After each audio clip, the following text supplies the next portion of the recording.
سوال عقیقہ سے کیا مراد ہے؟ کیا عقیقہ فرض، واجب یا سنت ہے؟ لڑکی اور لڑکے کے بارے میں عقیقے کا کیا حکم ہے؟ عقیقہ یعق عقا سے ہے خون بہانا. رسول اللہ صلی اللہ علیہ وسلم کا فرمان ہے یعق عنہ یوم سابعہ، 7ویں دن جو اللہ تعالیٰ نے بیٹا دیا ہے اس کی طرف سے عقیقہ کیا جائے، بچے کی طرف سے 2 جانور اور بچی کی طرف سے 1 جانور. ویسمى ویحلق، اس کا نام رکھا جائے اور اس کے سر کے بال اتارے جائیں.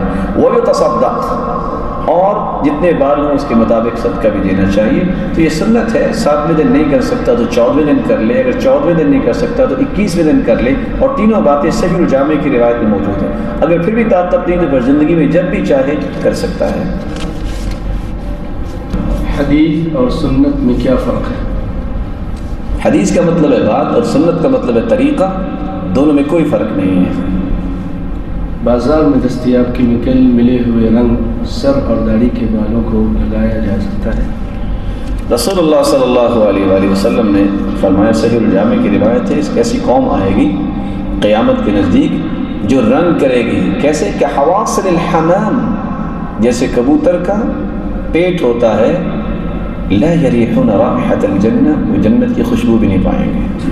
اس لیے وجنبوہ السواد، صحیح مسلم کی روایت ہے اگر آپ کلر کرنا چاہتے ہیں، مہندی کلر ہے، الحنہ والکتم، یہ کر سکتے ہیں. کالے رنگ سے بچایا جائے، اس سے اللہ کے رسول صلی اللہ علیہ وسلم نے منع فرمایا. خبر کے ساتھ دیکھتے ہیں کہ والدہ بزرگ ہیں، وضو کرنے سے ان کا مرض بڑھ جاتا ہے. مسئلہ یہ ہے کہ جہاں وہ رہتی ہیں وہاں گھر میں مٹی بھی نہیں، تو کیسے تیمم کریں؟ یہ مٹی باہر سے لا کر.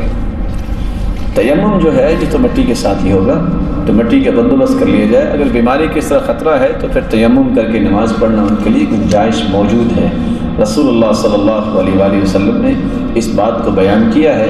وہ صحابی جو سردی کی حالت میں جن پہ غسل واجب ہو گیا تو انہوں نے کیا کیا، فتمرغت کما یتمرغ الدابہ، وہ مٹی میں لیٹنا شروع ہو گئے. شاید کہ غسل کی طرح مجھے مٹی سے لگانی ہے، فرمایا نہیں، انما یکفیک ان تفعل ہکذا، تمہارے لیے اتنا ہی کافی تھا کہ تم تیمم کر لیتے اور نماز پڑھ لیتے. جب اس طرح بیماری کے بڑھنے کا خطرہ ہو یا جان کا خطرہ ہو تو تیمم مشروع ہے، اور یہ وضو کے قائم مقام ہے.